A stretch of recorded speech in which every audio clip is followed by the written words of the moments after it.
Chapter 1. The Preacher Who Walked into Hell. Deep in the Black Hills of South Dakota, 1876, Deadwood wasn't a town. It was a fever dream of greed gone mad. The gold rush had exploded just a year earlier, turning pine-covered valleys into a tent city of 5,000 souls. Desperate miners knee-deep in icy streams, gamblers fleecing fools in smoke-filled saloons, and outlaws who settled scores with hot lead before breakfast. Wild Bill Hickok had been gunned down at a poker table just weeks before, his blood still metaphorically staining the dirt streets. Gunfire echoed day and night, claim jumpers vanished into the woods, and the air reeked of whiskey, sweat, and unburied dreams. This was no place for a man of God, or so they thought. Enter Reverend Henry Weston Smith on May 31st, 1876.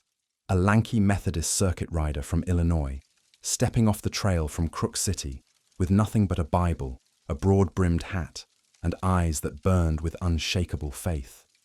At 49, Preacher Smith looked like he'd been carved from the same rugged timber as the hills. Weathered face, calloused hands from years preaching to frontier log cabins, and a voice that could hush a rowdy crowd. He wasn't there to thunder hellfire. No. Smith preached love, temperance, and redemption, shaking hands with murderers and calling them brother without flinching. Every morning, he'd make that 5-mile hike into Deadwood, mud sucking at his boots, greeting miners by name. "Morning, Jack. Leave the cards tonight and come hear the word." By noon, crowds gathered in the open air for his sermons. Stories of Jesus calming storms that hit too close to home for these storm-tossed men.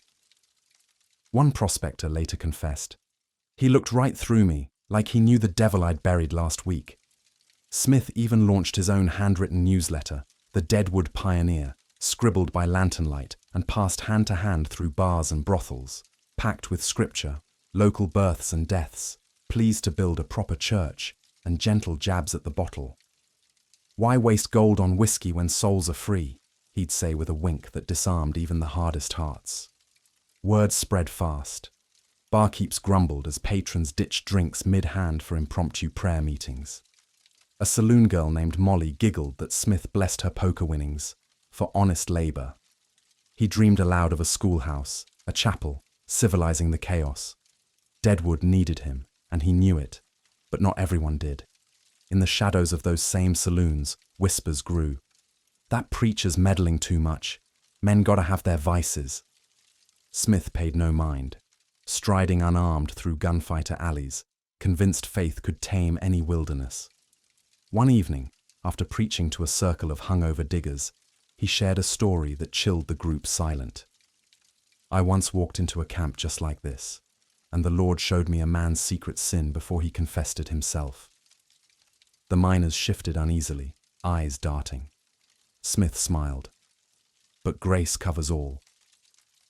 As he headed back to camp that night, stars piercing the pine sky, no one could know those routine walks would end in a gunshot echoing through eternity, or that his killer lurked closer than anyone imagined. Chapter 2. The Bullet in the Dust. August 20th, 1876, less than 3 months after Preacher Smith first strode into Deadwood's chaos, the town's fragile hope shattered on a dusty trail south of town. It was a Saturday morning like any other. Miners nursing hangovers, prospectors already panning creeks, the Black Hills alive with the clatter of picks and the distant howl of wolves. Smith, true to form, had preached the night before at a Crook City camp meeting, his voice rising above crackling campfires as he urged souls toward salvation. Around 10 p.m., he bid goodnight to the crowd, slung his satchel over his shoulder, and started the familiar 5-mile trek back to Deadwood. No lantern, no horse, just faith and starlight guiding his steps. Solomon Starr, a local woodcutter and one of Smith's quiet converts, was hauling timber along the same Deadwood Crook City road when he spotted something unnatural in the morning haze. A man's body sprawled face down in the dirt, broad-brimmed hat tumbled nearby, blood congealing in the footprints of a struggle. Rushing forward, Starr recognized the preacher instantly, Henry Weston Smith, lifeless at 49, a single .44 caliber bullet hole drilled clean through the right side of his head, execution style, from no more than 10 feet away. No powder burns, no signs of robbery. His gold watch ticked on his pocket chain, wallet stuffed with $47 in greenbacks untouched, even his boots left laced tight. This wasn't a claim jumper's hit or a drunk's frenzy. It was deliberate, cold, personal. Word rocketed through Deadwood like a Comanche war cry. By noon, a crowd of 500 packed the town square, miners doffing hats in stunned silence as Smith's body lay on a plank table, that gaping wound mocking the peace he'd preached. Coroner J.B. Clardy called it quick. Death between midnight and 2 a.m., bullet from a Colt or Remington revolver, the kind every other man in Deadwood carried. No witnesses, no tracks in the hard-packed earth, no screams heard over the night's saloon racket. Solomon Starr choked back tears, swearing he'd seen no one suspicious on the road at dawn. But whispers ignited fast. Who'd waste good money on a preacher? He knew too much, heard him call out sinners by name. Suspicion coiled around the usual suspects. First, the road agents, highwaymen plaguing the Black Hills trails, robbing stagecoaches blind. But why leave the cash? Then eyes turned to Deadwood's vice kings, saloon owners like Tom Miller, whose gem theatre raked in gold from whiskey and whores, fuming as Smith's temperance pleas emptied their stools. Rumour had it Smith once stared down a barfly mid-drink, prophesying ruin if he didn't repent. Prophecy fulfilled when the man died in a brawl days later. Or was it Al Swearingen, the shadowy puppet master already whispering in Deadwood's ears, hating any voice louder than his own? The hastily assembled inquest that afternoon only deepened the fog. Witnesses testified to Smith's final sermon. He'd read Psalm 23. Yea, though I walk through the valley of the shadow of death. His eyes locking on shadowed figures at the crowd's edge. One miner swore Smith murmured afterward about wolves in sheep's clothing among us. Solomon Starr recalled the preacher pausing mid-hike the night before, glancing back into the dark pines as if sensing eyes upon him. As dusk fell and the coroner's jury ruled it murder by person or persons unknown, Deadwood buried its conscience in Mount Moriah Cemetery beside Wild Bill himself. But the real question clawed at every mind. In a town built on betrayal, who pulled the trigger, and why did they let the gold stay behind? The trail of clues, if any existed, was already cold as a winter grave. Chapter 3. The investigation that led nowhere. In the days following Preacher Smith's murder, Deadwood transformed from a lawless boomtown into something even more unsettling, a town paranoid, watching its own shadow. Sheriff Seth Bullock, who wouldn't officially take the badge until months later, was still operating as a hardware merchant with unofficial authority, but even he felt the pressure mounting. The community demanded justice for the one man who'd tried to save their souls, yet every lead dissolved like morning mist in the pines. On August 22nd, a hastily formed citizens' posse rode out to scour the murder site, scouring ditches and tree lines for shell casings, footprints, anything. They found nothing, not a single brass casing, no disturbed brush, no horse tracks beyond the usual traffic. It was as if the killer had evaporated into thin air. The first break seemed to come from an unlikely source, a drifter named Jack McCall, the same coward who'd shot Wild Bill Hickok 3 weeks prior and somehow walked free on a technicality. McCall had been spotted lurking near Crook City the night of Smith's murder, bragging drunkenly in a saloon about preachers getting what's coming. When confronted by a deputy, McCall's story fell apart faster than a house of cards. He claimed he'd been passed out behind the number 10 saloon all night, but 3 witnesses placed him on the southern trail around midnight, carrying a rifle. Under interrogation, McCall cracked, admitting he'd been on the road, but swearing he'd only fired at a coyote. The caliber didn't match. McCall carried a .32 pocket pistol, not the .44 that killed Smith. Still, suspicion clung to him like tar, and whispers grew that maybe he'd borrowed a bigger gun for the job.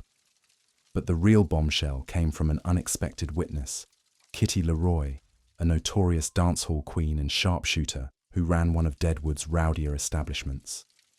3 days after the murder, Kitty approached Solomon Starr in secret, claiming she'd overheard a heated argument in her back room the night before Smith died. Two men, voices muffled but urgent, arguing about shutting the preacher's mouth before he talks.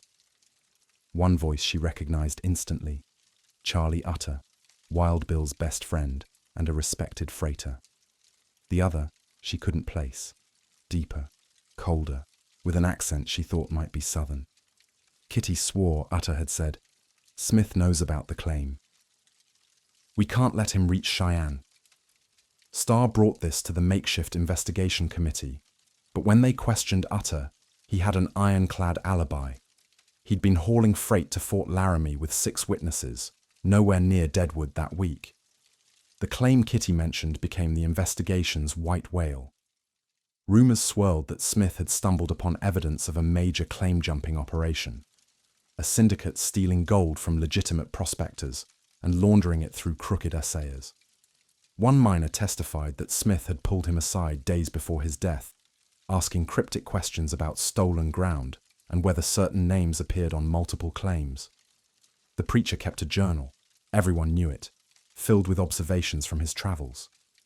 But when authorities searched his meager belongings at the camp, the journal was gone, vanished, along with any evidence of what Smith might have discovered.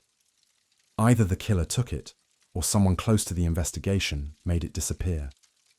As weeks stretched into months, the trail went ice cold. McCall was eventually hanged in 1877, but for Hickok's murder, not Smith's. Charlie Utter left Deadwood that fall, his reputation forever tainted by Kitty's accusation despite his alibi. Kitty herself was found stabbed to death in her own saloon 6 months later, her murder also unsolved, fueling theories of a conspiracy, silencing anyone who knew too much. The Citizens Committee disbanded in frustration, concluding only that the perpetrator possessed intimate knowledge of Smith's routines and likely resided within the community. That chilling statement meant the killer wasn't some faceless road agent. It was a neighbor, perhaps someone who'd sat through Smith's sermons, shaken his hand, maybe even prayed alongside him. Deadwood had buried its conscience in Mount Moriah, but the ghost of Preacher Smith refused to rest, his unsolved murder a permanent stain on a town that couldn't, or wouldn't, face its own darkness. Chapter 4. The Shadow That Never Lifted. By 1877, Deadwood had boomed into a proper city, frame saloons giving way to brick, stagecoaches rolling in daily. But Preacher Smith's murder hung like a curse over it all. The investigation sputtered out with no arrests, no confessions, the coroner's jury's unknown persons verdict etched in local law, but nowhere else. Mount Moriah Cemetery became Deadwood's haunted heart, Smith's simple headstone beside Wild Bill Hickok, drawing pilgrims who left flowers and whiskey bottles in ironic tribute. Yet whispers persisted. The killer walked free among them, maybe even prospered from the gold rush's spoils. Modern theories emerged over the decades, each darker than the last. Some pinned it on road agents after all, frustrated by Smith's untouched valuables, a botched robbery where conscience struck mid-looting. Others eyed the vice lords. Al Swearingen, Deadwood's ruthless kingpin, loathed moral meddlers emptying his gem theatre. He'd later boast of silencing nuisances, though no proof stuck. The Charlie Utter angle lingered too, Kitty Leroy's dying accusation fueling books claiming he'd silenced Smith to cover claim fraud ties to Hickok's circle. Then there's the journal ghost, that missing notebook, rumoured packed with Deadwood's dirty secrets, adultery confessions, rigged claims, even election tampering, stolen to bury the truth forever. In the 20th century, amateur sleuths and historians dug deep. A 1930s coroner's report revisit found soil samples from the scene suggesting a horse had been tethered nearby, unseen in the original haste. 1970s, Deadwood Gazette archives revealed a miner's deathbed claim. He'd seen a shadowy figure matching saloon owner Tom Miller fleeing the trail at 1 a.m., revolver in hand. Miller, who'd publicly mocked Smith's temperance drives. DNA dreams fizzled. No body exhumed, no bullet retrieved for ballistics. TV shows like Unsolved Mysteries teased it in the 90s, but HBO's Deadwood series immortalized Smith as a saintly foil to the town's sinners, sparking renewed interest without cracking the case. Why does this mystery endure 150 years on? Because it's personal. Smith knew everyone, preached redemption to killers who shook his hand Sunday and plotted Monday. No robbery motive, no stranger's grudge. It screams intimate betrayal from Deadwood's rotten core. Today, Mount Moriah tours sell preachers' ghost walks, visitors swearing they hear hymns on windy nights. Was it vengeance for lost saloon profits, a claim secret too explosive, or just frontier evil striking down light? The bullet's origin stays buried, but Smith's legacy endures. In a town of 5,000 graves, one unsolved hole reminds us some shadows never lift.